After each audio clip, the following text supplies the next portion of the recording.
They said Savannah's air was holy, but I've walked its streets at midnight and felt something else moving beneath the moss. The kind of silence that doesn't come from peace, but from secrets that refuse to die.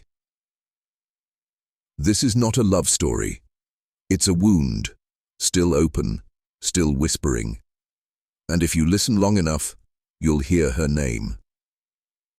Elizabeth Thornton, a widow, 42, educated, cultured, born into one of Georgia's oldest bloodlines, and yet, in the spring of 1842, she committed an act that Savannah swore could not exist. She married her former slave's son. No one could understand how it happened. No one was supposed to. But what if I told you? It wasn't madness. It was design. Because before Savannah's scandal, there was a current, a quiet infection spreading through the South. Women of the old families questioning what they'd been told about ownership, purity, and power. Most buried it. Elizabeth didn't. She fed it. Until one act, one signature on a marriage license, detonated through Savannah's polite world like a curse. The newspaper called it an outrage against the natural order. But what if that natural order was itself the lie? What if the forbidden wedding wasn't a fall from grace, but a break in the system, a moment when control slipped and truth leaked through? What came after was not justice, it was a purge. Records burned, testimonies vanished, and those who tried to preserve the evidence met ruin. You weren't supposed to know this story because it was never meant to survive. But it did. Buried in archives, erased from family ledgers, and whispered only among historians who value their jobs too much to speak aloud. You see, Elizabeth's wedding wasn't just a scandal, it was a signal, a warning flare in the dark heart of a system built on possession, and when she crossed that line, Savannah didn't just punish her, it hunted her. The first thing Savannah buried was the announcement. April 3rd, 1842. A small line printed in the Savannah Morning Republican. No headline, no scandal, just a name and a license. Marriage between Mrs. Elizabeth Thornton, age 42, and Mr. James Bennett, age 26. It looked harmless, ordinary, but every man of power in Savannah read it twice, because James Bennett wasn't a man of property. He was property, or had been, until recently. A servant, born to a slave named Grace on the very plantation Elizabeth once ruled. That single notice broke the invisible covenant that held Savannah together, a covenant older than law, older than God, built on hierarchy, bloodline, and silence. Elizabeth had not only crossed that line, she had defied it in writing. Within hours, letters began to circulate among the old families, the Montgomerys, the Thorntons, the Berens, all exchanging the same words: impossible, deranged, blasphemy. But they knew it was real, because every man who had ever whispered that women must be kept obedient to order suddenly realized one woman had broken that spell. Behind the mansions, a different whisper moved through the servants' quarters. She married him. The mistress married one of us. For the enslaved, it wasn't scandal, it was shock, followed by awe, because in a world where flesh was catalogued like livestock, Elizabeth Thornton had chosen possession to become union. And yet, even that word marriage was a disguise. Those who have seen fragments of the lost Thornton papers describe coded letters, secret financial transactions, and correspondence with a Philadelphia lawyer tied to early abolitionist networks. It wasn't just a forbidden love, it was an escape plan, one that used marriage as its weapon. But Savannah doesn't forgive rebellion. Within a week, the city council convened what the newspapers later called an emergency meeting on public morality. The minutes of that meeting were destroyed. Only a single phrase survived, handwritten in the margin of a private journal belonging to Councilman Reddick. She seeks union beyond race. This is contagion. It must be cured. And so it began. The hunt for Elizabeth Thornton, the widow who had defied empire, blood, and God himself, by choosing a man the world told her was beneath her. Voice drops to a whisper. But tell me, who decides who is beneath whom when the chains are only kept intact by belief? Every city has its hidden machinery. In Savannah, it wasn't the courts or the council that ruled, it was the church, the sanctified veneer that kept the blood trade respectable. And when Elizabeth Thornton's marriage became public, the church moved first. Christ Church Episcopal, white columns, stained glass, and the smell of polished oak, summoned her by letter. For reflection, they said. But reflection was only the polite word for exile. They could not try her, so they decided to erase her. Within days, her name was stricken from the parish roll. The Montgomery family's pew, which had held her ancestors for a century, sat empty under a thin layer of dust. To the congregation, it was a warning. Cross the order, and you become a ghost among the living. The campaign spread quietly, like mold under the wallpaper. Merchants closed her accounts. Servants who had once bowed began to avert their eyes. William Thornton, her late husband's son, and now head of the family, petitioned the court to declare her unfit for reasons of mental derangement induced by immoral association. But beneath the legal jargon was fear, because William knew something the others didn't. He'd read his father's will. He'd seen the strange clause that bound the servant, James Bennett, permanently to Elizabeth's household. Why would a man of power protect a single slave so fiercely, unless he'd known something about his wife that he could never speak?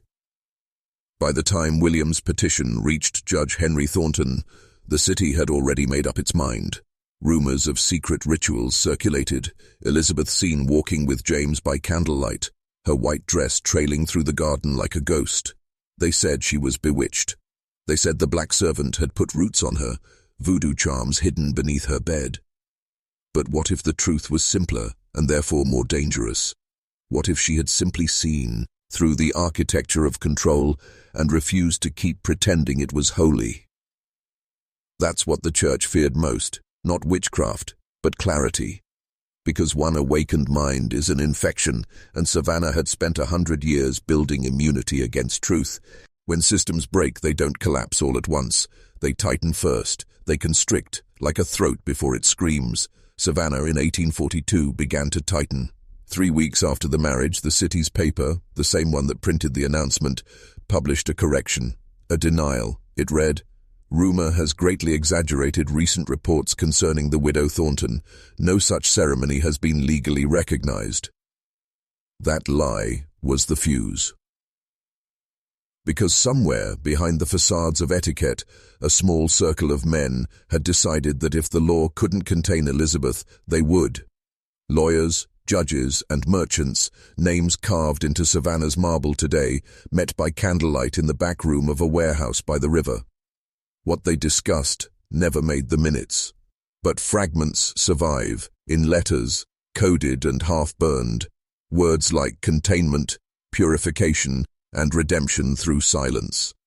And one more, purge. Within a month, the Thornton papers, Elizabeth's letters, the plantation ledgers, and her late husband's will vanished from the Georgia Historical Society archives. The clerk who reported the theft resigned 2 days later and left the state. His home was found empty, his furniture sold. His name was never mentioned again. What happens when the record keepers turn accomplice? History itself becomes a weapon, and every missing document is another brick in a wall built to keep men like you from seeing what truly governs the world. Not morality, not faith, but ownership. By summer, the widow's madness had become a sermon. Ministers warned that the devil had entered Savannah through a woman's disobedience. They spoke of plague, temptation, and unnatural mixing, and the city's women, many of whom once sipped tea with Elizabeth, began locking their doors, whispering prayers, as if her name itself carried disease. But the real sickness was the fear of inversion, of the world, turned upside down. Because if a woman of pedigree could love a man once enslaved, what else could fall? Property? Power? Heaven's own hierarchy? That was the terror they couldn't name aloud. And so the purge deepened. By July, those loyal to Elizabeth, servants, tutors, even a young clerk who had helped her correspond with Philadelphia, were gone. Some fled north, others simply vanished. The first whisper of what really happened inside the Thornton house came from a boy. Barefoot, thin, eyes too old for his age. His name was Samuel. He had served as an errand runner for Elizabeth, fetching water, candles, letters to the church. When he was found in the alley behind River Street, he was half-starved and trembling, but he kept repeating one thing. "The widow ain't crazy. She's hiding the letters." A doctor from Charleston took his statement before the local authorities silenced him. The doctor's notes, later recovered in a private collection, describe something extraordinary. Samuel spoke of a hidden room beneath the Thornton estate, accessible only through a cellar door sealed with lime and iron. Inside, he said, Elizabeth and James met at night, not to sin, but to write. They were copying names, lists, names of men who owned shares in ships, who insured human cargo, who financed the sugar mills of Barbados through banks in London. Elizabeth had learned, through her late husband's papers, that Savannah's high society wasn't just sustaining slavery, it was laundering it, turning bodies into credit, and the signatures proved it. She had planned to send them north, to Philadelphia, to abolitionists, to anyone who could use truth as a weapon sharper than any blade. But once her marriage became public, the clock began ticking. The church's purge wasn't about moral outrage, it was damage control. She had found the financial skeleton key to the entire trade. When the city turned on her, she didn't run. She buried the documents and sealed the cellar, leaving behind a single clue, an inscription carved into the stone lintel. "When the river turns black, remember us." No one understood what it meant. Not then. But a century later, during the Great Flood of 1942, locals claimed that dark water bubbled up from beneath the ruins of the Thornton estate. The soil was as black as ink, and in the current pages floated, illegible, soaked but real, fragments of a record Savannah had sworn never existed. The deaths began as whispers. Nothing public, nothing loud. Savannah in the fall of 1842 was calm on the surface. Markets open, carriages rolling down Bay Street, sermons about obedience echoing from every pulpit. But beneath that calm, something unseen was moving, something that smelled of salt, iron, and vengeance. The first was Henry Blount, a banker whose name appeared in the old shipping ledgers. He drowned in his own fountain. They said he'd been drunk, but the water, when drained, was black, as if ink had been poured into it. Then came Reverend Mayfield, the loudest voice calling for Elizabeth's excommunication. He fell from the church belfry one stormy night. The bell rang 3 times before his body hit the cobblestones, and some swore they saw a shadow descend the tower, a woman's silhouette wrapped in white. Savannah whispered witchcraft, but those who had once served the Thorntons knew better. They said the dead men shared one secret. All had been connected to the Black River Company, the hidden syndicate that financed the Atlantic trade long after it was outlawed, the same syndicate Elizabeth had exposed in her letters. Each body found near water, each scene tainted with that same impossible black residue. The newspapers never printed the details, but the people noticed. Fishermen began refusing to cast their nets in the river at night. The color of the current changed, darker, denser. Some said it shimmered under moonlight, like ink in a glass bottle. And then came the letter. Delivered to the mayor's office, sealed in red wax, unsigned. Only 6 words written inside. The river remembers. Stop digging graves. Panic spread quietly among Savannah's elite. Guards were hired. Carriages rode faster after sundown. But still, the deaths continued, each one tied to a name on the lost list. And through it all, one rumor refused to die, that Elizabeth Thornton, declared dead by illness months earlier, had been seen walking the riverbank with a lantern, her white gown soaked to the knees, her hair unbound. Some said she was haunting the guilty. Others whispered she was still alive, hiding in the ruins beneath her own estate. When the bodies began to surface, Savannah's order demanded explanation. They couldn't accept coincidence, they couldn't accept punishment, so they summoned a man who specialized in erasing both. Father Silas Crowe. He arrived from Charleston under the guise of spiritual consultation. In truth, he was an operative, part priest, part investigator, a man whose loyalty lay not with God, but with preservation. His task was to find the root of the disturbance and cauterize it before it reached the northern press. Crowe was meticulous. He moved through Savannah's elite like a surgeon, opening old wounds with polite conversation.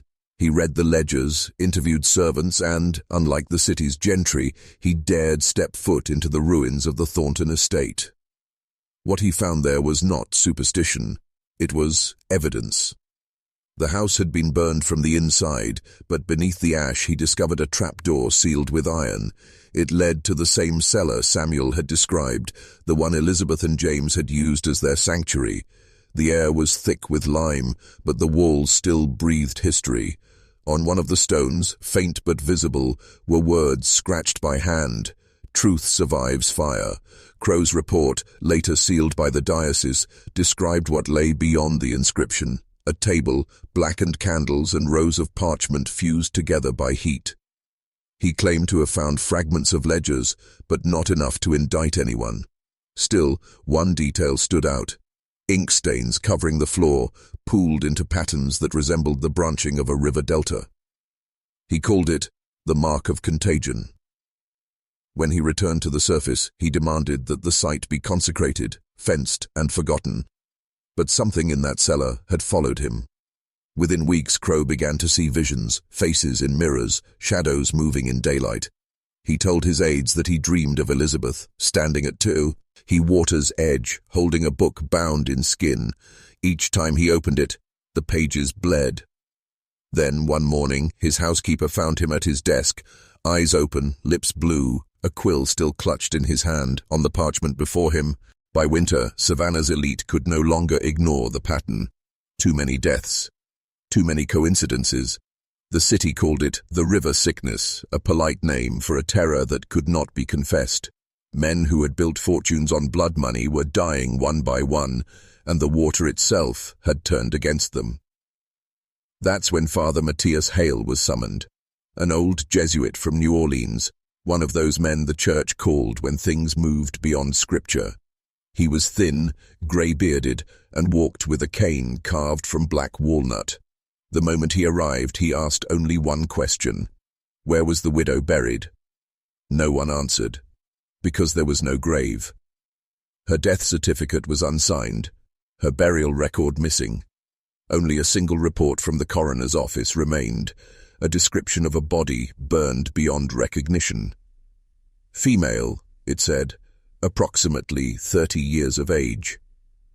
But there was no witness, no funeral, no coffin.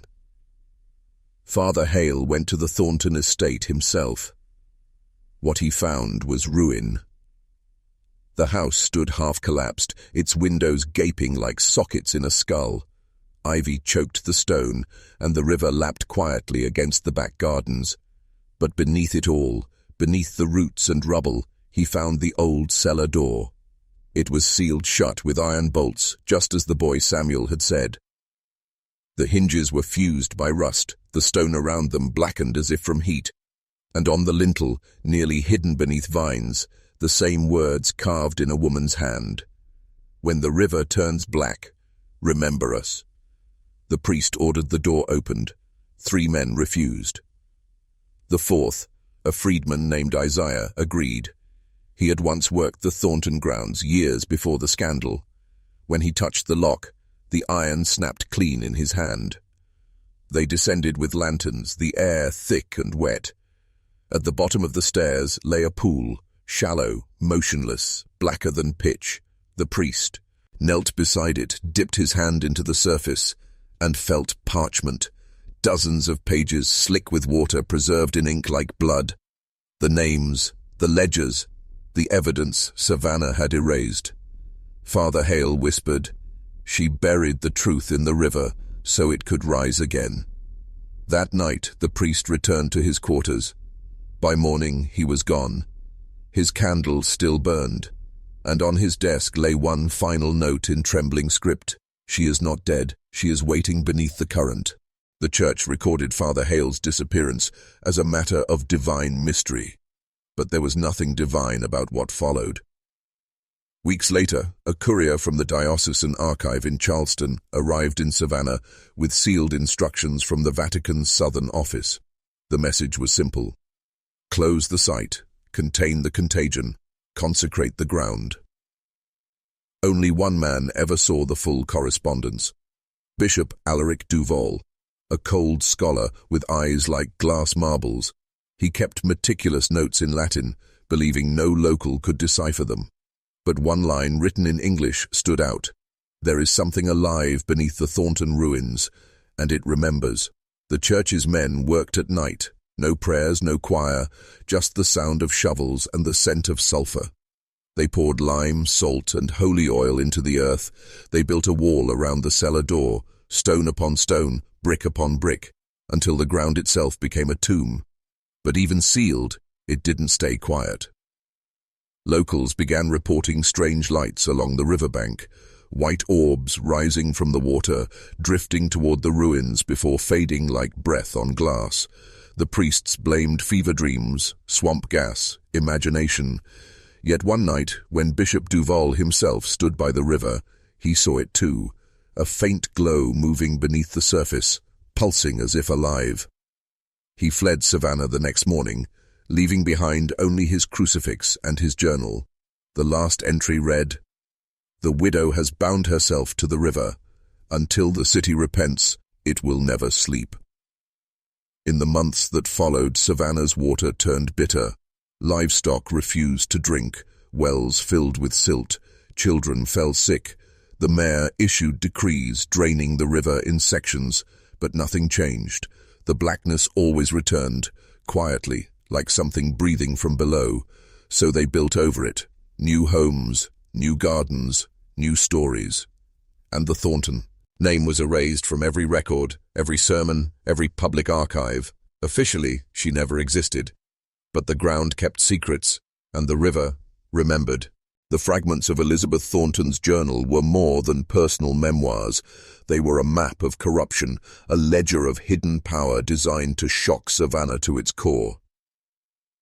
Pages recovered by a Harvard researcher decades later revealed something astonishing.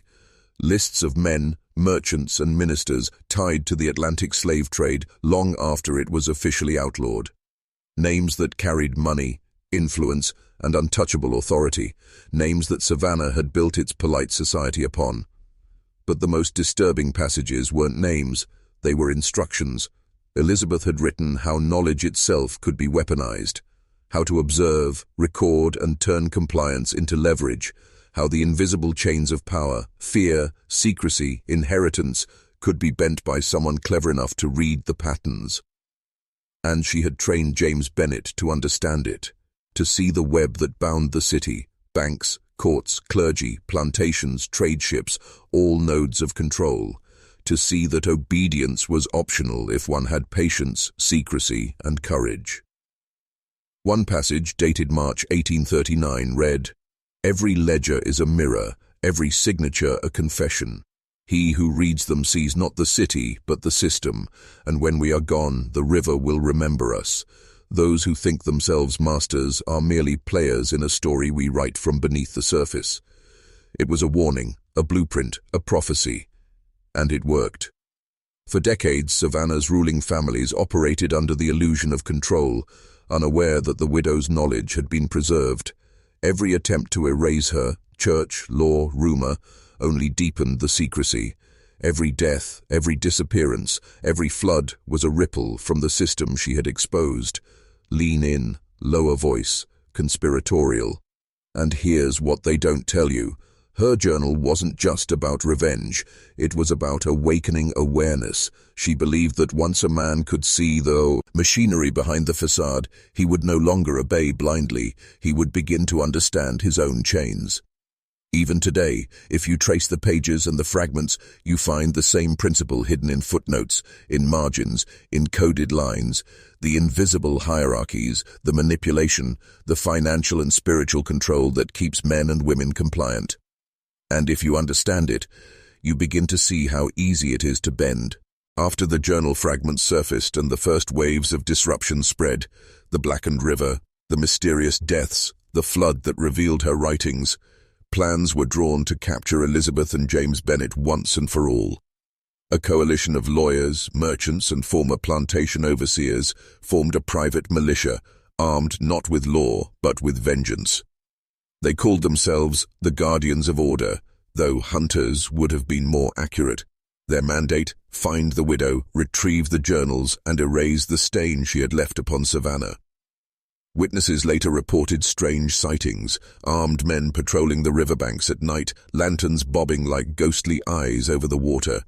They combed abandoned ruins, dragged cellars, and questioned the freedmen who had once worked for the Thorntons.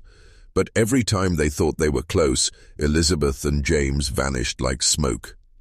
Some accounts suggest they used the river itself as cover, a network of underground passages, rumored to connect the old plantation to the docks, may have allowed them to move unseen.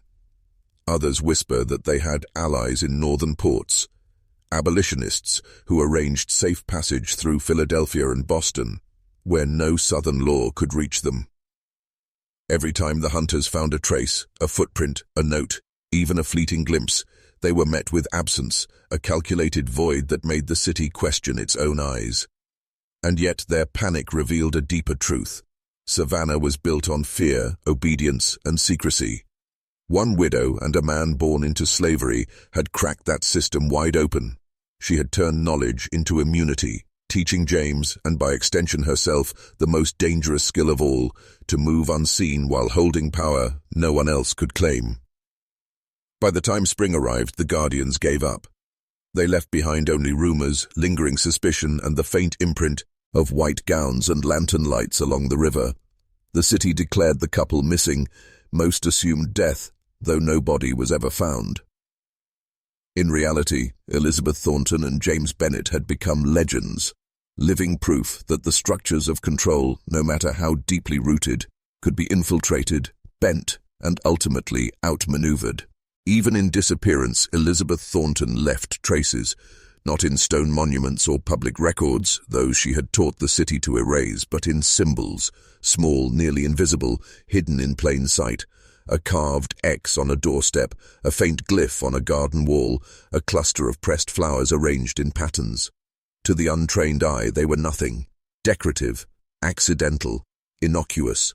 But for those who knew how to see, they were instructions, markers of hidden knowledge, codes to navigate the city's invisible networks of power, notes to uncover financial schemes, pathways to documents the elite had assumed destroyed. One example survives in the archives of a private Savannah family. A small wooden box, found under a floorboard during renovations in the 1920s, contained folded letters and sketches. In one drawing, the house itself was rendered with arrows pointing to walls, cellars, and river access points. In the margins, Elizabeth had scrawled, "Follow the water. Those who remember will know." The implication was clear. The river was not merely a boundary. It was a conduit, a memory keeper. Messages, evidence, even survival itself could be hidden within its currents. Historians who stumbled upon these fragments noted something even stranger. Certain letters contained a dual language, the visible words, and between the lines, a cipher of numbers and letters. When decoded, it revealed transactions, ownership of goods, and even secret alliances between prominent families, truths Savannah's society had worked generations to conceal. It was, in effect, a map of corruption, a guide for anyone brave or desperate enough to follow it. Voice drops lower, almost hypnotic. She had left a challenge for the future. Find the clues, decode them, witness the machinery behind the mask. And the most dangerous part, even today, many of her markers still exist. Beneath porches in church walls etched in corners of forgotten estates. A city built on silence and order is also a city of hidden doorways. James Bennett did not survive by chance. He survived because Elizabeth Thornton had trained him to see the machinery of control, to understand it, and to use it. From the moment he could read, she taught him to recognize patterns others ignored. Ledgers were not just numbers, they were confessions.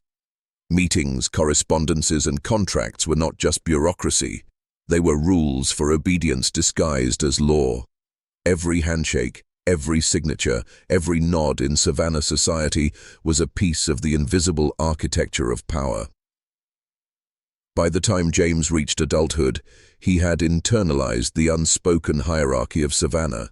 He could anticipate threats, interpret subtle gestures, and move through spaces without leaving a trace. He had learned how fear could be wielded, how silence could protect, and how knowledge itself could become a weapon. She had given him more than survival skills, she had given him agency. One surviving fragment of her journal describes a lesson. Observe the man who believes he rules. Note the words he does not say, the gestures he does not intend. Fear and arrogance are tools. Knowledge is the key. James applied these lessons with precision. In the weeks following Richard Thornton's death, he navigated a world that would have crushed him. Plantation overseers, city officials, even William Thornton himself, and he did so without being seen as a threat, a shadow moving among giants. By the time Savannah awoke to the scandal of their marriage, James was no longer the boy who arrived in chains. He was a man with an understanding the city could not counter, a weapon forged in books, secret letters, and silent observation. He carried his mother's courage, yes, but also her intelligence, and together they bent the city's rules without breaking them, outmaneuvering every force sent to erase them. The first consequence of James Bennett's mastery was subtle, almost imperceptible, but deadly in its effect. Savannah's elite, confident in their control, began to hesitate. Orders sent to overseers went unanswered, payments were delayed, secrets once buried in ledgers started to leak through the cracks, fragments of truth reaching ears that should never have heard them. William Thornton, the stepson who had tried to assert dominance, noticed it first. Meetings with local merchants became tense. Tradesmen who had once feared his authority now glanced over their shoulders as though someone was watching from the shadows. Rumors of Elizabeth and James circulated with a strange accuracy. Sightings, coded letters, movements that no ordinary servant could have achieved. And Savannah's institutions, the courts, the city council, the church, began to shiver beneath an unseen pressure. One particularly chilling event involved the Chatham County tax records. A ledger, supposedly locked in the courthouse safe, appeared altered overnight. Names had shifted, payments adjusted. The clerk responsible swore he had done nothing, yet the evidence was undeniable. Some claimed James had simply observed the system long enough to predict its weak points and exploit them, bending bureaucracy without violence, without leaving proof. Fear spread quietly but effectively. Traders whispered in back rooms, preachers paused mid-sermon, and merchants avoided eye contact with those who had once been considered insignificant. Elizabeth's subtle influence, combined with James's cunning, had created a silent reign of power. It was the kind of control that could not be fought with guns or law. It was intellectual dominance, invisible yet absolute. Elizabeth and James did not merely survive, they played Savannah like a game, moving invisible pieces across a board no one else could see. It was subtle, a carefully timed conversation. A hint dropped in the right ear, a ledger accidentally misplaced. The city's leaders, accustomed to obedience, mistook it for coincidence or chance. They did not realize they were being trained, manipulated, and observed. James had become a master of psychological warfare. He knew fear could be planted silently. A look here, a question there, a rumor spread among those who held power, enough to make them hesitate, question themselves, doubt each other. And when Savannah's elite hesitated, control shifted without violence. Elizabeth's strategy complemented his perfectly. She understood that influence was most potent when invisible.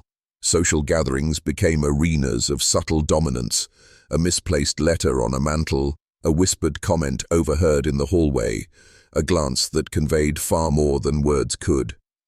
These small acts undermined confidence, sowing uncertainty among men who believed themselves untouchable.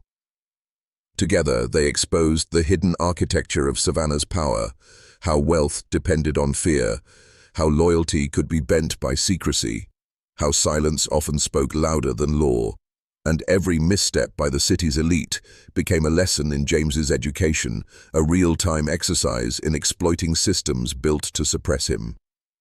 By the end of 1842, the widow and her former servant's son had reshaped the invisible hierarchy of the city. Their presence alone, even in absence, dictated behavior. Decisions, trades, alliances, all shifted subtly under the pressure of knowledge that no one else possessed. And that, my friend, is the true form of control. Not through weapons, nor law, nor sermons, but through intellect, observation, and the patient application of secrets. Even decades after Elizabeth Thornton and James Bennett vanished, their influence lingered, unseen but undeniable. Savannah's institutions, courts, churches, banks, and trading houses operated with a subtle tremor, a quiet awareness that somewhere, someone knew the system better than they did. Judges hesitated before passing verdicts. Merchants double-checked their ledgers. Ministers paused mid-sermon, sensing that silence was safer than authority. Policies shifted, slowly and inexplicably, as if a hidden hand guided the city's course. Scholars reviewing documents decades later noticed anomalies: payments misrecorded, estates mismanaged, letters missing or altered. The anomalies were never traced back to a single cause, but the ripple was clear. Savannah had been reshaped from within. The mystery endured because those who might have revealed it, clerks, former overseers, even members of the Thornton family, were either silenced, discredited, or disappeared. Some moved north, others disappeared into poverty, but none dared speak openly. Those fragments of memory that survived were coded into diaries, journals, or whispered stories, stories too strange, too improbable for polite society to acknowledge. And yet, the city never fully healed. Those who wielded power felt a constant, imperceptible pressure, an awareness that the rules were not their own. Business deals faltered unexpectedly, elections swung mysteriously, alliances dissolved. The mechanisms of control, which had once seemed absolute, were subtly compromised by the lessons Elizabeth had left behind, the training she had given James, and the secrets hidden beneath the foundations of her home. Do you understand the significance? A single woman and a boy born into slavery, not generals, not politicians, shifted the balance of power in a city that thought itself untouchable, and they did it without swords, without riots, without public protest. They did it with knowledge, observation, and patience. This is what history does not teach. It hides the real levers of power. It tells you who ruled, but never how the rules themselves could be bent. And the most dangerous part? Their lessons remain encoded, waiting, in ledger marks, in forgotten letters, in streets built over ruins that never truly sleep. Every system can be understood, and once understood, every man can begin to see the invisible chains around him. Elizabeth Thornton's genius lay not only in her courage, but in the systems she devised. Every action, every lesson, every hidden journal entry was carefully designed to protect James Bennett while simultaneously manipulating the city. She understood something the elite of Savannah never did: that power thrives in perception. If men believed they were in control, they could be led anywhere, quietly, invisibly, and so she built layers of deception, woven with precision. The journals reveal the first method: misdirection through routine. James appeared at every predictable hour, serving tea, tending the garden, walking through the halls. He looked ordinary, harmless. Yet in these moments of apparent normalcy, Elizabeth fed him intelligence, snippets of gossip, ledgers to memorize, names of those whose loyalty could be questioned. Each day, the city's elite saw him as nothing more than a servant, while he quietly accumulated power. Second method, information compartmentalization. Every piece of sensitive knowledge was coded, hidden in plain sight. A ledger entry could appear trivial, a shipment of rice, a household expense, but embedded within was the truth of alliances, debts, or weaknesses. Only James knew the full map, the way the pieces connected. He could act decisively without ever leaving a trace.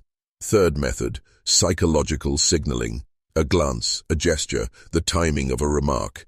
Elizabeth taught James to communicate silently with her, to convey warnings or opportunities while outsiders remained blind. This made them untouchable. Every trap set by Savannah's elite was neutralized before it could take hold. Fourth method, anticipation of bureaucracy. Elizabeth studied laws, wills, and city records with an obsessive eye. She understood how to use legal loopholes to prevent James from being sold, to secure their freedom, and to anticipate the reactions of those who would challenge them.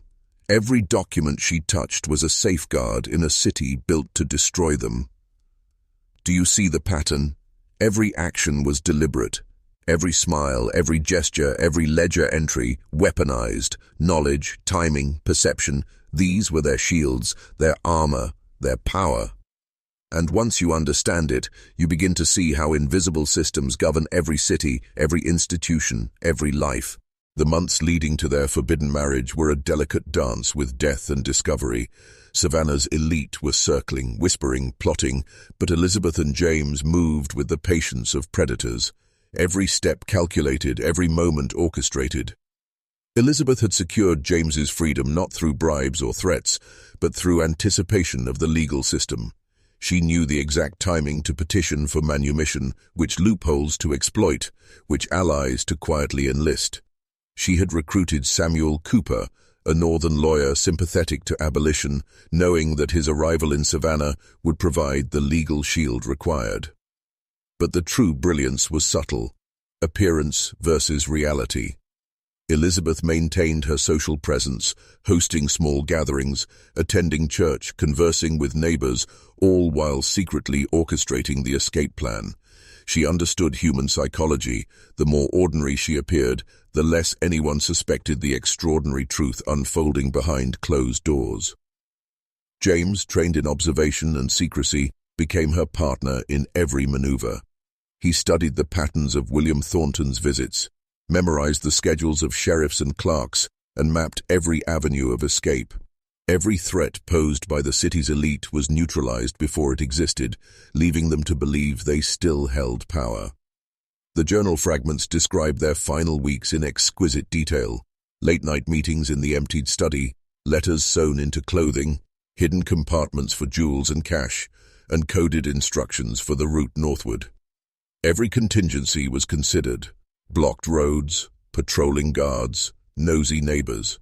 No risk was left unchecked. And here is the most important point. This was not desperation. This was mastery. The city believed it could predict their movements, control their fates, but every move Elizabeth and James made was invisible until executed. When the day of the ceremony arrived, the city thought it witnessed an act of scandal. But in truth, it was the final stroke of strategy. Freedom secured, knowledge preserved, power silently shifted. The elite were left shocked, helpless to intervene, unable even to comprehend how a widow and a former servant's son had outmaneuvered them. And that, my friend, is how the system can be turned, from within by those trained to see it. The morning after the marriage, Savannah awoke to shock and disbelief. Elizabeth Thornton, widow of one of the city's most prominent families, had wed James Bennett, a man who, until months before, had been considered property. The news rippled like a contagion through society, sparking outrage, fear, and confusion. William Thornton immediately mobilized, claiming mental incompetence and attempting to seize control of the estate. He filed petitions, summoned clerks, and pressured the courts, all in the belief that legal authority alone could erase what had been done. But he underestimated the quiet genius of Elizabeth and James. The Freedom Papers, carefully prepared and executed under Samuel Cooper's guidance, were ironclad. Every loophole had been anticipated, every challenge anticipated, every legal trap turned into a safeguard. The elite tried to argue, to intimidate, even to leverage public opinion, but the couple's preparation was complete. Each attempt to control them was countered before it began, leaving those who thought themselves powerful looking foolish, impotent. The city council convened emergency sessions, ostensibly to address the moral emergency, but nothing they could decree changed reality. Savannah's elite discovered a terrifying truth. Their system was fragile, dependent on obedience, appearances, and ignorance. Elizabeth and James had exploited all three.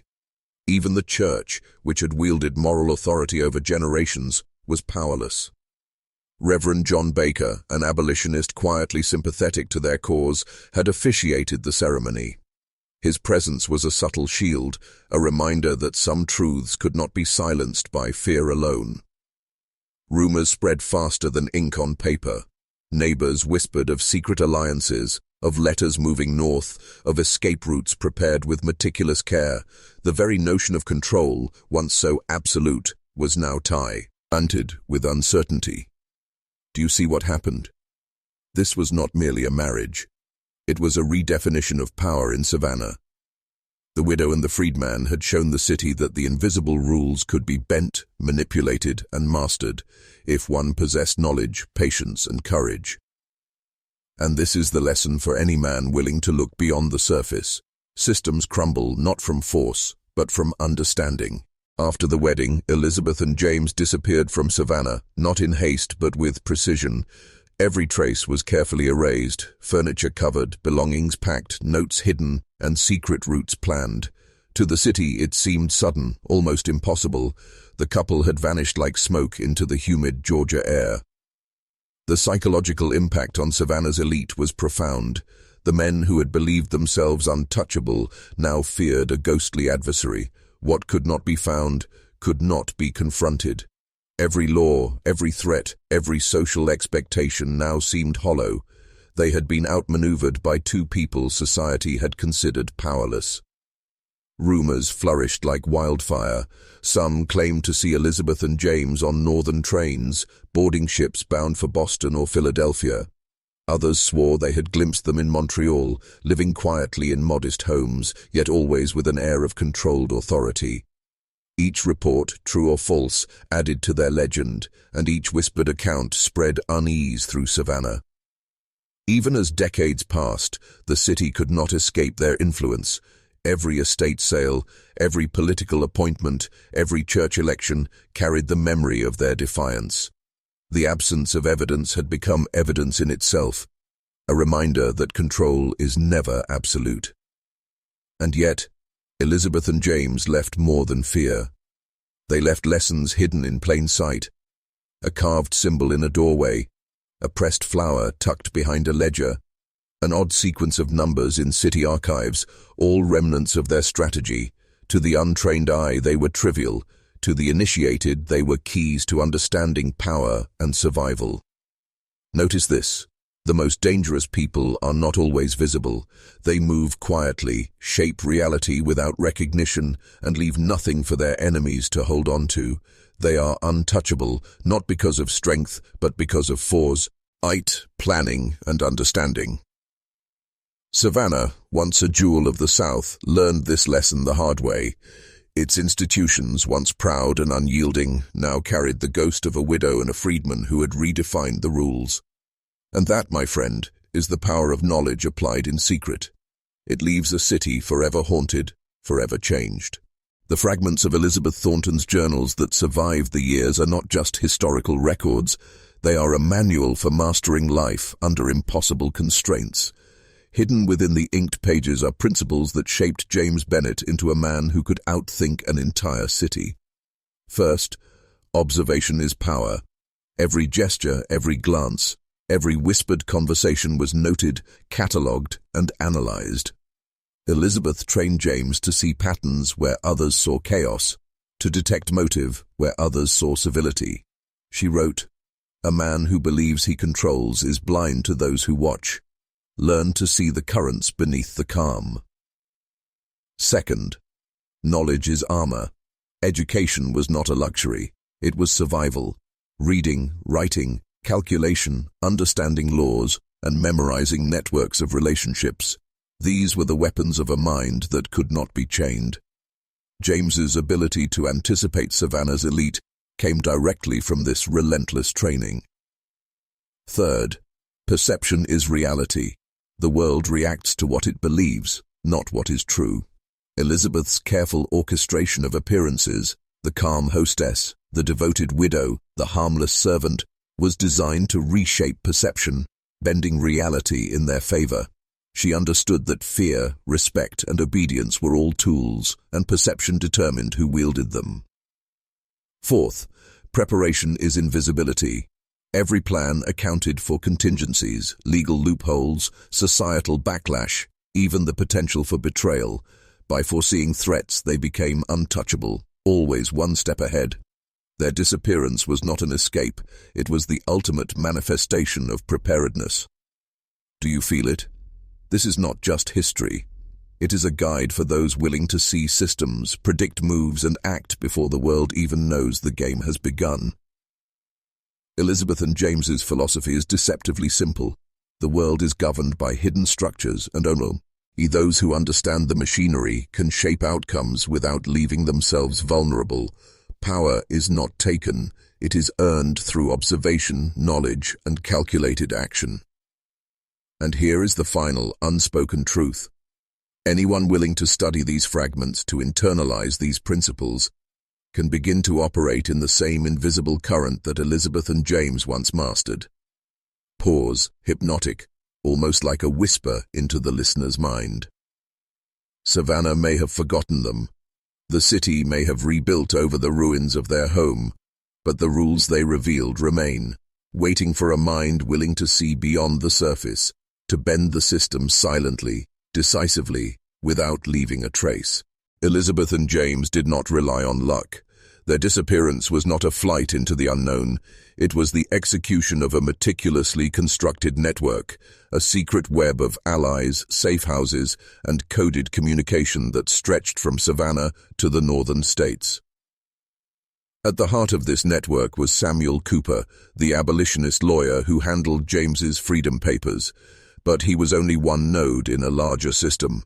Letters, hidden within shipments, traveled along trusted couriers who understood the stakes. Each stop was prearranged, each household aware of the protocol: offer shelter, provide information, remain invisible.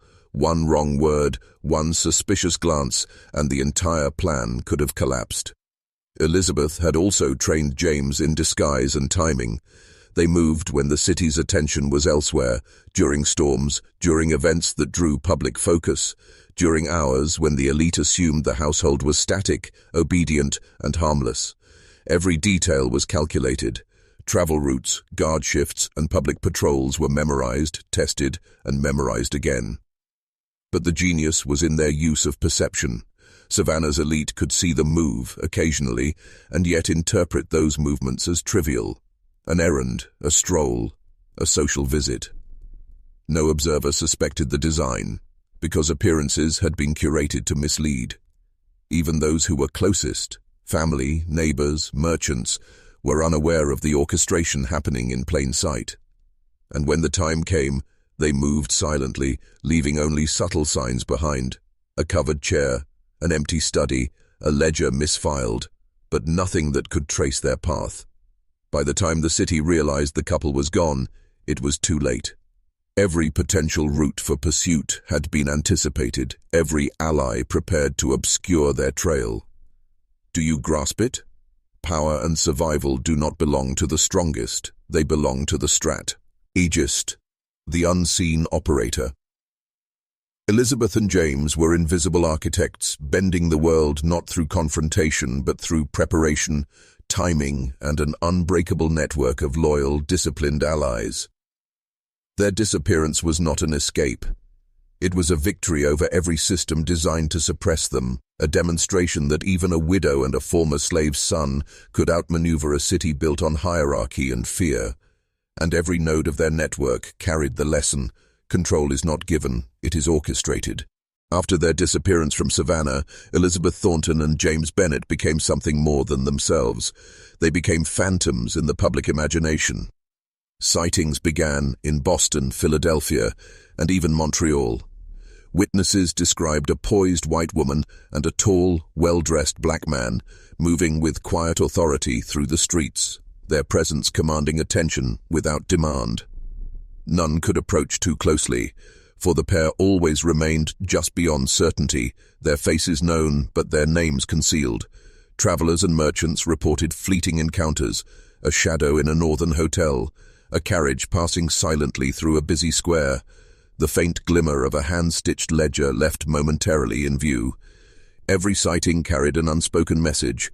They had not been broken, captured, or forgotten. They had vanished into freedom and mastery. Legends grew around these sightings, whispered in taverns and boarding houses. Some claimed Elizabeth had set up an underground network to assist others fleeing slavery. Others said James had begun to train young men in the principles she had taught him: observation, perception, and silent power. Every story, true or exaggerated, reinforced the aura of untouchable intelligence that surrounded them. The city of Savannah, though geographically distant, could not escape the psychological shadow they cast. Letters arrived from northern associates, describing movements, financial transfers, or assistance provided to other fugitives. Each fragment reinforced a terrifying truth. The city's elite could not control what they had once overlooked. They had underestimated the widow and the boy-turned-man, and the consequences echoed beyond Georgia's borders. Do you see the lesson? Fear is most potent when it is invisible, when the enemy exists in whispers, rumors, and uncertainties. Elizabeth and James taught Savannah, and every observer of their story, that physical power is fragile, but intellect and preparation endure. And here is the haunting truth: their legend grew precisely because they left no evidence to challenge it, only impressions, fleeting glimpses, and stories that would inspire awe, speculation, and unease. They became a living myth, a cautionary tale for the powerful, a blueprint for the unseen. And in every city they touched, the shadow of their mastery lingered, like a reminder that true power is invisible until it strikes. The surviving fragments of Elizabeth Thornton's journal are more than records. They are a map of her mind, her morality, and her mastery. Within the faded ink lies a philosophy that few dared to understand, and even fewer could live by. She wrote often about freedom, not as a concept of law or status, but as the ability to shape one's own reality. To Elizabeth, slavery was not only a physical constraint, it was a system of thought, a prison of expectation, of obedience, of imposed morality. She taught James that true freedom begins in the mind, to see the chains around you, understand them, and then act to bend them without revealing your hand. Her entries reveal a nuanced understanding of morality. She rejected the rigid, performative ethics of Savannah society, recognizing that public virtue often masked private corruption and cruelty. She believed that moral courage was not in obedience to law or custom, but in the audacity to do what is right when the world forbids it.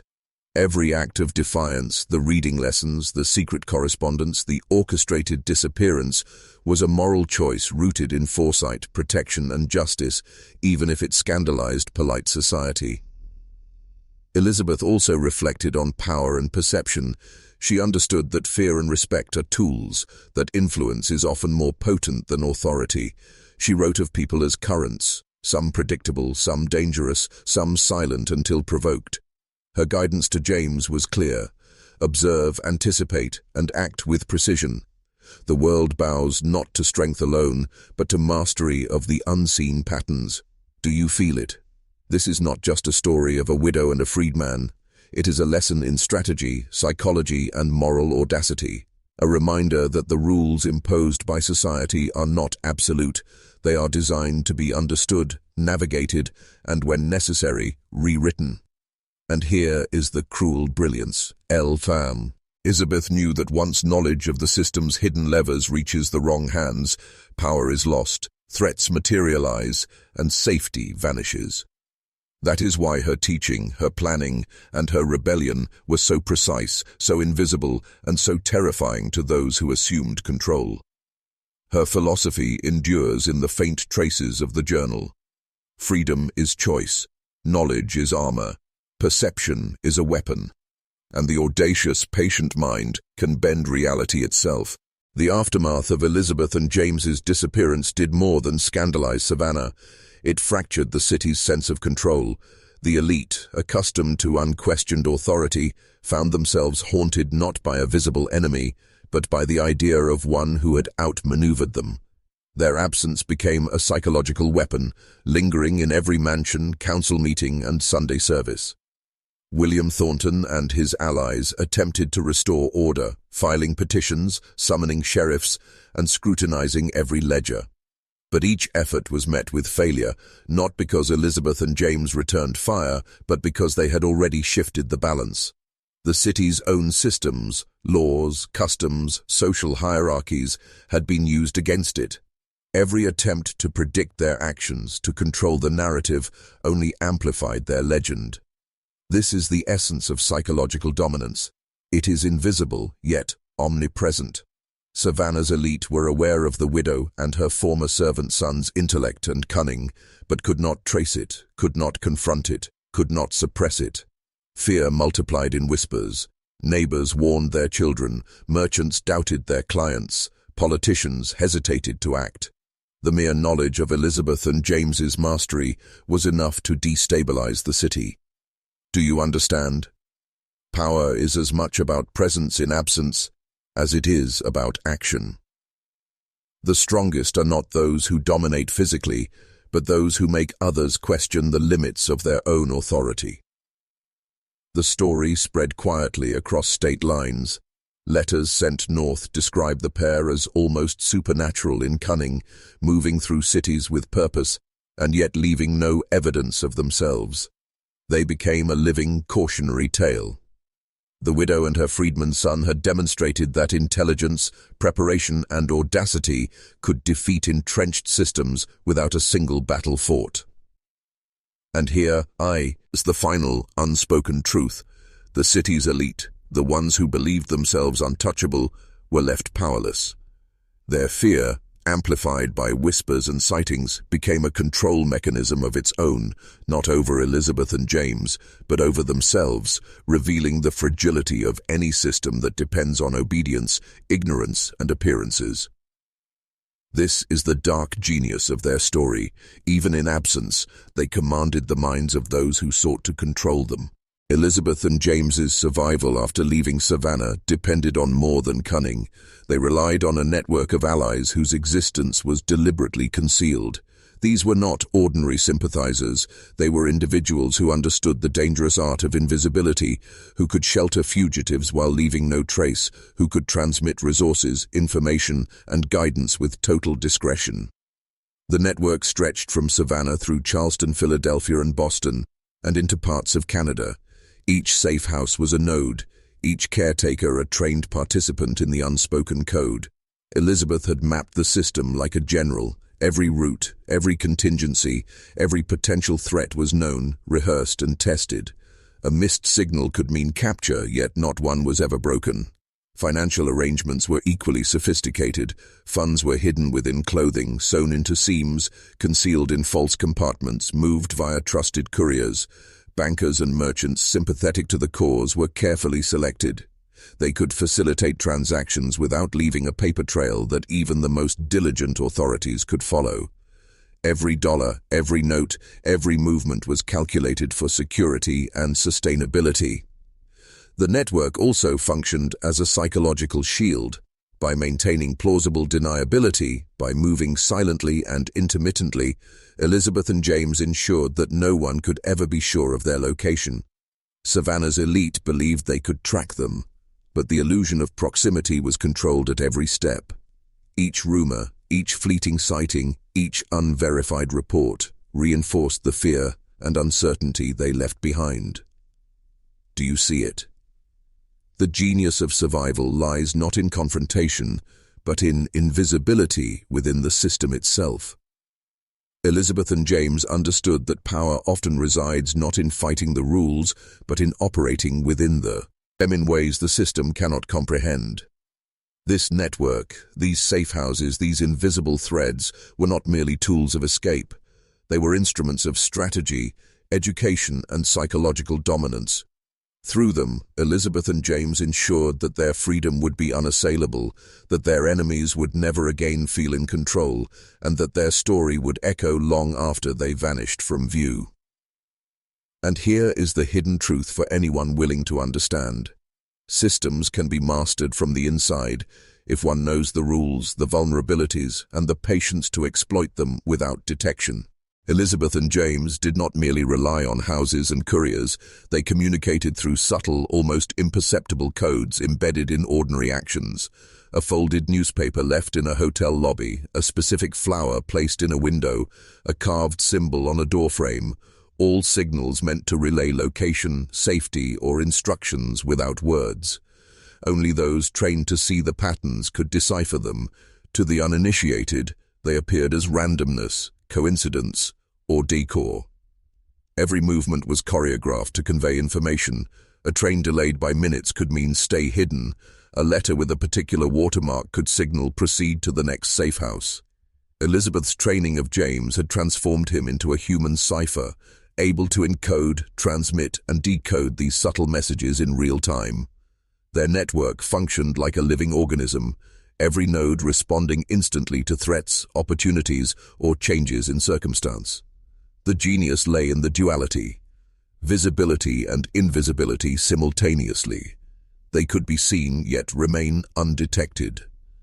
Rumors of their presence in Boston or Montreal were deliberate, designed to mislead, to occupy the minds of pursuers, to make it seem as if they were constantly moving when in reality they were often secure in one location, gathering intelligence and resources.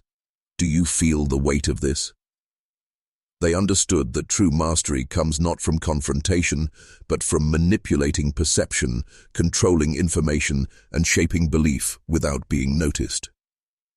In the absence of force, the mind can become the battlefield, and they dominated it completely. Even today, fragments of these codes remain in historical records, misinterpreted by scholars as mundane notes or decorative flourishes. But for anyone trained to read between the lines, they reveal a map of survival, strategy, and silent power. Every signal was deliberate, action calculated to maintain freedom, influence perception, and protect the network. And here lies the ultimate lesson.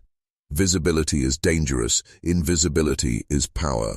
By moving in shadows, leaving traces only to the trained eye, Elizabeth and James created a system that could not be attacked, could not be controlled, and could not be erased.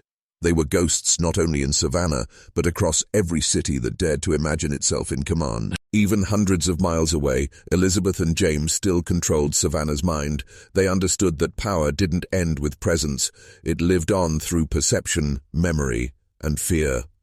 From the safety of northern cities, they began to orchestrate a campaign of psychological disruption so precise it felt supernatural to those left behind. Letters arrived anonymously at the homes of Savannah's most powerful men. Each bore no signature, no address, only fragments of information no outsider should know. Business failures, marital infidelities, secret debts, all exposed without explanation. Panic spread like infection. How could anyone know such things unless they were still among them, unless they were being watched? The widow who had once entertained the city's finest now haunted their dreams. James, once dismissed as property, now lived in their nightmares as an invisible architect of their downfall. Merchants stopped trading freely. Plantation owners hesitated to make decisions without cross-checking who might be watching. Churches whispered sermons about unseen judgment. It was not violence that subdued them. It was psychological paralysis. This was the brilliance. They turned fear into currency. They understood that to destroy control, you don't fight it, you infect it with doubt. Make your enemies question what's real, and they will dismantle themselves. Within a year, Savannah's social hierarchy fractured, partnerships dissolved, Marriages collapsed, slave auctions faltered, each failure was seen as Elizabeth's revenge, each misfortune as James's retribution. No one could confirm the source, but everyone believed. And belief, fed by guilt and terror, became the most effective weapon. It wasn't long before Savannah's elites began leaving quietly, selling land, withdrawing investments, fleeing north. But even there they found the same whispers waiting. Somehow, wherever they went, the shadow of the widow and her freedman's son followed them, not physically, but psychologically, like an unseen presence carried in the mind. Their mastery of fear was absolute.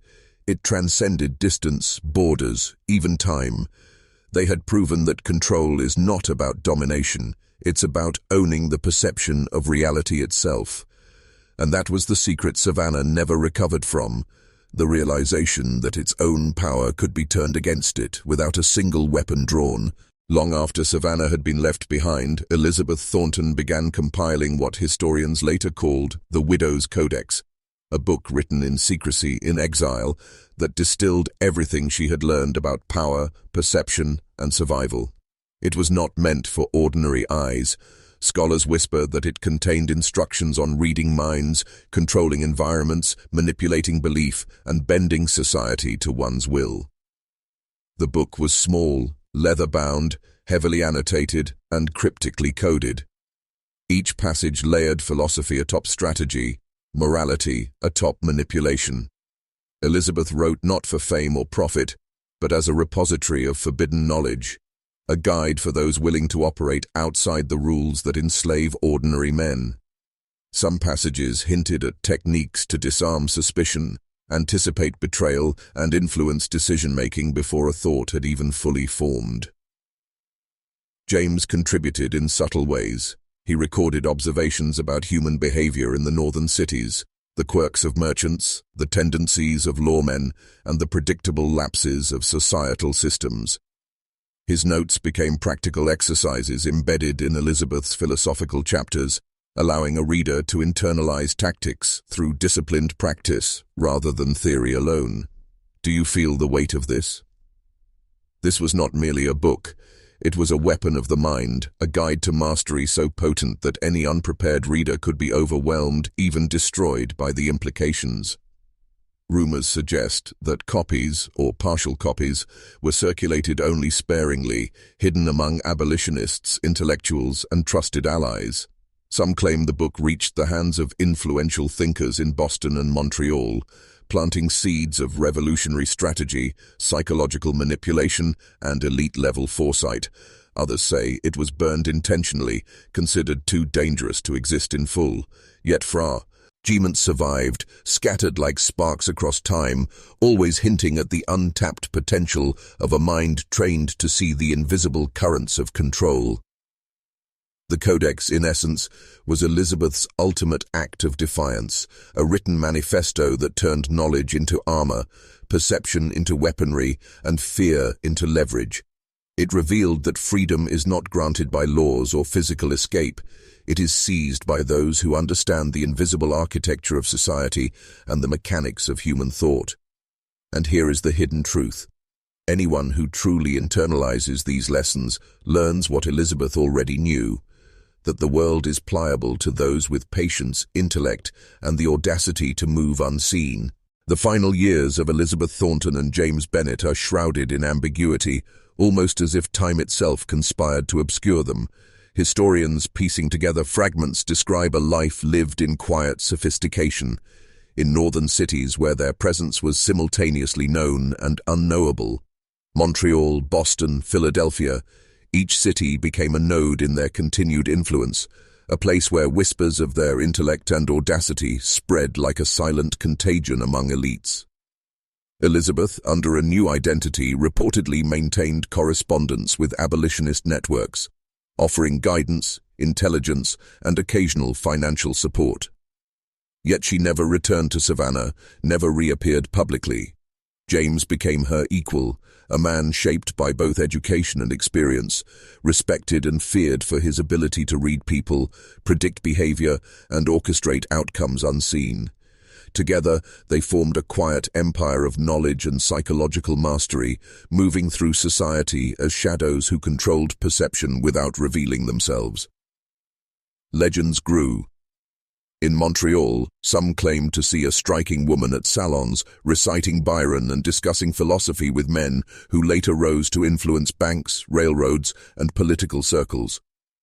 A portrait of a black man in formal attire, seen by visitors to her home, fueled speculation. James, now not merely a freedman, but a master of strategy and social navigation. Every anecdote, every fleeting glimpse, reinforced the narrative. They were untouchable, untethered from ordinary constraints, and entirely autonomous. Do you understand the pattern? They had transformed absence into presence, invisibility into authority. The world, unaware of their continued influence, remained a stage they quietly directed. Savannah's memory faded, but the myth endured. Their story became a tool of fear and admiration, whispered in northern parlors and southern whispers alike. The widow and the freedman's son had outlived their oppressors, outmaneuvered the legal system, and created a legend that blurred the line between reality and myth. And here lies the truth few dare acknowledge. Sometimes, power is not seized through force or recognition. It is wielded through strategy, intellect, and the silent shaping of perception. Elizabeth and James became proof that mastery over one's environment and over the minds of others is the most enduring form of influence. The story of Elizabeth Thornton and James Bennett is not merely a historical curiosity. It is a manual for mastery disguised as legend. For those who understand the principles they embodied, their journey offers lessons in strategy, perception, and the wielding of power without being noticed. First, observe carefully. Elizabeth trained James not only to read words, but to read people, environments, and systems. He learned to detect weakness, anticipate action, and interpret signals that the untrained eye would dismiss. Mastery begins with perception. Before you act, you must see what others cannot. Second, cultivate invisibility. Their genius was not in confrontation, but in subtle influence. By moving unseen, leaving no trace, and controlling information, they dictated outcomes without a single overt battle. In life, those who can operate beneath the radar, who are invisible yet influential, are the ones who shape reality. Third, weaponize fear and uncertainty. They did not rely on violence. Fear alone became a tool. Every unverified rumor, every anonymous letter, every fleeting glimpse spread doubt and hesitation among those who believe themselves in power. The lesson is clear. To control, you must first control perception. Fourth, understand alliances.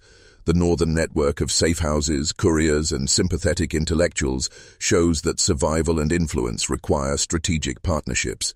But these alliances must be built on trust, discretion, and shared understanding of the unseen game. Now listen carefully.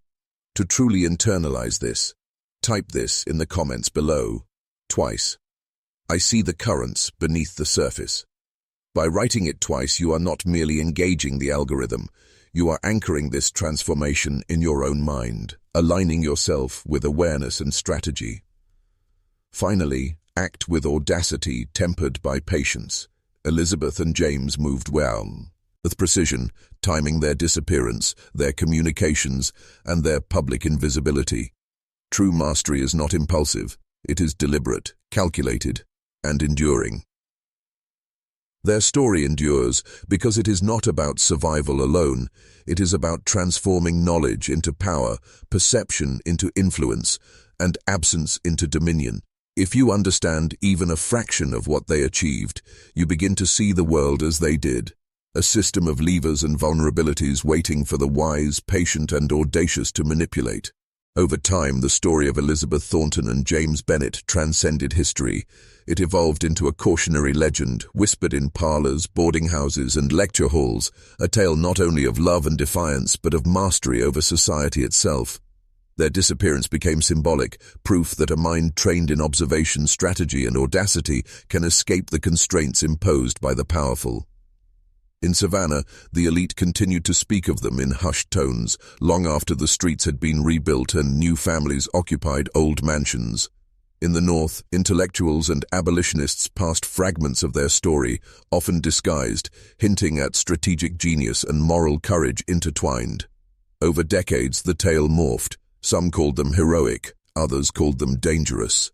But everyone acknowledged one truth: their influence outlived their bodies. Legends ascribe near mythical abilities to Elizabeth and James, that they could read minds, anticipate betrayal, and orchestrate events from miles away. While these claims are exaggerated, they underscore the reality. The psychological impact of mastery far exceeds the power of physical action.